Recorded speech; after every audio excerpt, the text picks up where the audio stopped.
De quel projet il s'agit? Ici, on va parler de promotion immobilière, de marchand de biens et éventuellement de SCPI. Donc, l'idée d'Upstone, c'est de pouvoir proposer des projets d'investissement qui vont du court terme, très court terme de 3 à 6 mois, jusqu'à proposer des SCPI en ligne qui vont jusqu'à plus de 8 ans, durée de détention minimum de 8 ans, avec plutôt du patrimonial et du revenu foncier.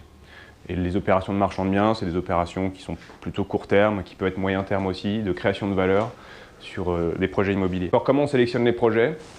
Donc on a une procédure assez stricte en termes de sélection.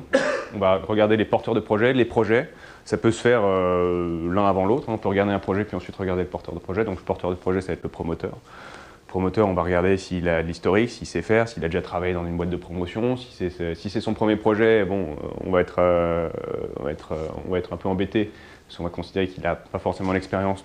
Du coup, il fait prendre des risques aux investisseurs. Donc, où le rendement va être plus élevé, ou on refuse de travailler avec lui. Le projet, donc grille d'analyse classique, où est-ce que c'est, qu'est-ce que c'est, est-ce que c'est une tour de bureau en Corrèze ou est-ce que c'est du résidentiel en région parisienne? Voilà, on va regarder tout ça. Il y a des arguments qualitatifs, des arguments quantitatifs, donc tout ça n'est pas si simple. Et à la fin, où on accepte le porteur de projet et le projet, et dans ce cas-là, on fait mouliner notre grille d'analyse et on trouve un taux de rémunération pour les investisseurs, en fonction du risque et du porteur de projet et du projet, ou alors on refuse le projet.